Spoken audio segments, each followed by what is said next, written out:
আসসালামু আলাইকুম। এখন শুনবেন সংবাদ শিরোনাম। জ্বালানি সংকটে আবারও ফিরছে অনলাইন স্কুল। বৃহস্পতিবার সিদ্ধান্ত, সাপ্তাহিক ছুটি বাড়ানো সহ অন্যান্য বিকল্প বিবেচনায় নেওয়ার তাগিদ বিশেষজ্ঞদের। ভয়াবহ ঈদযাত্রার সাক্ষী দেশ। সড়ক নৌ ও রেলপথে ঝরে গেছে কয়েকশো প্রাণ। দুর্ঘটনা নিয়ন্ত্রণে কর্তৃপক্ষের নেই উদ্যোগ, অসচেতন যাত্রীরাও।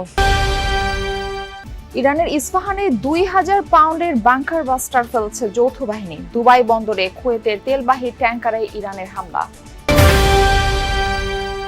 বঙ্গোপসাগরে জলদস্যুদের উৎপাতে অতিষ্ঠ জেলেরা। কক্সবাজারে 3 মাসেই 2 শতাধিক লুটের ঘটনা। দস্যুতা নিয়ন্ত্রণে সংঘবদ্ধ চক্রের সদস্যদের গ্রেফতার দাবি। এতক্ষণ শুনছিলেন সংবাদ শিরোনাম, এখন শুনবেন বিস্তারিত সংবাদের আগে আমাদের যমুনা 24 টিভি চ্যানেলটিকে সাবস্ক্রাইব বা ফলো করে আমাদের সাথে থাকুন, আর কমেন্ট করে জানান আপনি কোথা থেকে সংবাদ শুনছেন। জ্বালানি সংকট সামাল দিতে সাপ্তাহিক ছুটি বাড়ানোর পাশাপাশি অনলাইন ক্লাস সহ নানা সাশ্রয়ী উদ্যোগের কথা ভাবছে সরকার। জ্বালানি বিভাগের এই ধরনের প্রস্তাব নিয়ে চলতি সপ্তাহে মন্ত্রিসভায় আলোচনা হওয়ার কথা। বিশেষজ্ঞরা বলছেন, জ্বালানির চাহিদা কমানোর জন্য এই ধরনের উদ্যোগ অপরিহার্য। রাস্তায় গাড়ির চাপ কমানো গেলে অর্থনীতিতেও চাপ তুলনামূলক কম পড়বে বলে ধারণা তাদের। মোট ব্যবহৃত জ্বালানির 63% ডিজেল, যার সরবরাহ স্বাভাবিক। সংসদে মন্ত্রীরা যাই বলেন না কেন, বড় ধরনের জ্বালানি সংকটে পুরো বিশ্বই।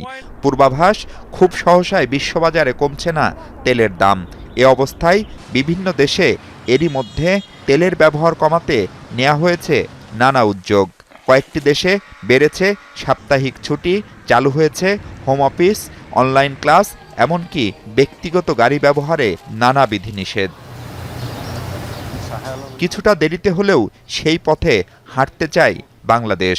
প্রাথমিকভাবে সাপ্তাহিক ছুটি বাড়ানো, 2 দিন হোম অফিস চালু, অফিস সময় কমানো ও আংশিক ক্লাস অনলাইনে করার ভাবনা সরকারের। ওয়ার্ক ফ্রম হোম, শিক্ষা প্রতিষ্ঠান কিছুটা করা, তারপরে হচ্ছে অড ইভেন নাম্বার, উনি যেগুলো বলছে এগুলো কিন্তু আমরাও লিখেছি, এগুলো উই আর সিরিয়াসলি কনসিডারিং। জ্বালানি বিভাগের এসব প্রস্তাব নিয়ে দ্রুতই সিদ্ধান্ত আসতে পারে। মঙ্গলবার প্রধানমন্ত্রীর সাথে বৈঠকের পর শিক্ষামন্ত্রীও জানালেন অনলাইনে ক্লাস নিয়ে ভাবনার কথা। ফুয়েল ক্রাইসিস, ইন্টারন্যাশনাল ক্রাইসিসের কারণে আমরা ভাবছি যে ব্ল্যান্ডিং করা যায় কিনা, অন এবং অফ আসবে এবং অনলাইনে, সেটা নিয়ে আমরা আলোচনা করেছি। সরকারের এই ভাবনা নিয়ে সাধারণ গ্রাহকদের অনেকেই ইতিবাচক। যদি মনে হয় যে না আমাদেরও ক্রাইসিস ইন্টারন্যাশনালি, তখন এটা অবশ্যই করতে হবে। উন্নতিশীল দেশে তো এমনিই 2 দিনের ছুটি, আবার যদি এইগুলা করে তাহলে আর কি হবে, দেশের তো আর কোনো উন্নতি হবে না ভাই। যেহেতু জ্বালানির সংকট চলতেছে, এসব মাত্র কয়েকদিনের ব্যবধানে ঝরে গেছে কয়েকশো প্রাণ। সড়ক, রেলপথ আর নৌপথ দুর্ঘটনায় থেমে গেছে বহু যাত্রা। তবে এই ঘটনাগুলো কি শুধুই অনাকাঙ্ক্ষিত পরিণতি, নাকি ধীরে ধীরে জমে ওঠা অগোছালো বাস্তবতার বিস্ফোরণ? প্রশ্ন থেকেই যায়, মৃত্যুগুলো কি সত্যিই অনিবার্য ছিল? কোনোভাবেই কি রোধ করা সম্ভব না এই রকমের দুর্ঘটনা? এবার ভয়াবহ ঈদযাত্রার সাক্ষী হয়েছে দেশ। কয়েকদিনের ব্যবধানে সড়ক, নৌপথ আর রেল দুর্ঘটনায় ঝরেছে শত শত প্রাণ। একটা প্রশ্ন সামনে নিয়ে আমরা আরও ভেতরে ঢুকতে চাই। মৃত্যুর এসব ঘটনা কেবলই দুর্ঘটনা, নাকি একই চিত্রের পুনরাবৃত্তি?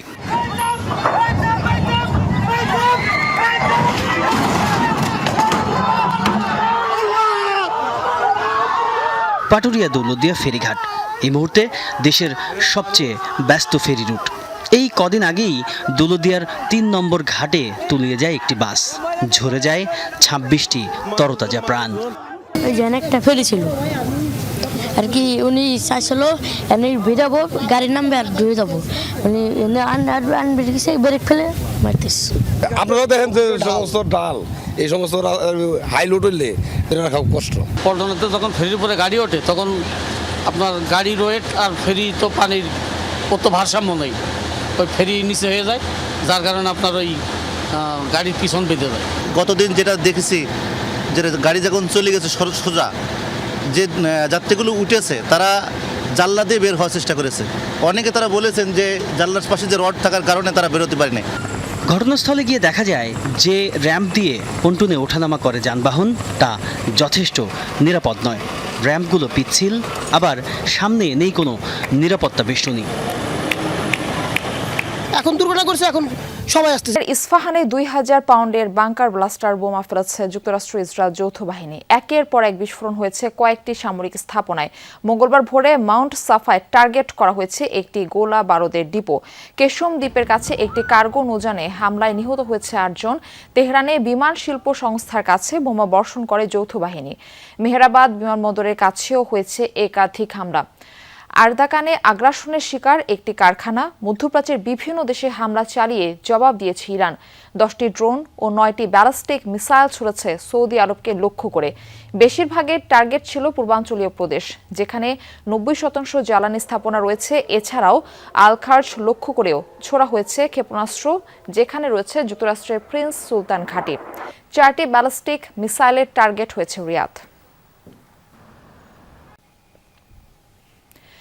দুবাই বন্দরে হামলার শিকার কুয়েতের বিশাল জ্বালানি ট্যাঙ্কার আল সালমি। আগুন ছড়িয়ে পড়ে জাহাজটিতে। হামলার জন্য ইরানকে দায়ী করেছে কুয়েত পেট্রোলিয়াম কর্পোরেশন। জানিয়েছে হামলার সময় জ্বালানিতে পূর্ণ ছিল তাদের ট্যাঙ্কারটি। দুবাই বন্দরে নোঙর করা ছিল সেটি। আগুন নিয়ন্ত্রণে এলেও ব্যাপক ক্ষয়ক্ষতির শিকার ট্যাঙ্কারটি, তবে কেউ হতাহত হয়নি। নিরাপদে রয়েছে 24 ক্রু সবাই। এই মুহূর্তে সাগরে তেল ছড়িয়ে পড়ার শঙ্কা নেই বলে জানিয়েছে দুবাই বন্দর কর্তৃপক্ষ। একই দিন সংযুক্ত আরব আমিরাত থেকে 31 নটিক্যাল মাইল উত্তর পশ্চিমে আরেকটি ট্যাঙ্কারে বঙ্গোপসাগরে জলদস্যুদের উৎপাতে অতিষ্ঠ জেলেরা। ঈদের পর গত এক সপ্তাহে কক্সবাজারে আক্রান্ত হয়েছে 20টির বেশি ট্রলার। 3 মাসে ঘটেছে 2 শতাধিক ঘটনা। মারধর, চাঁদা দাবি ও সরঞ্জাম লুট করে আতঙ্কে মৎস্যজীবীরা। দস্যুতা নিয়ন্ত্রণ ও সংঘবদ্ধ চক্রকে ধরার দাবি জানান তারা।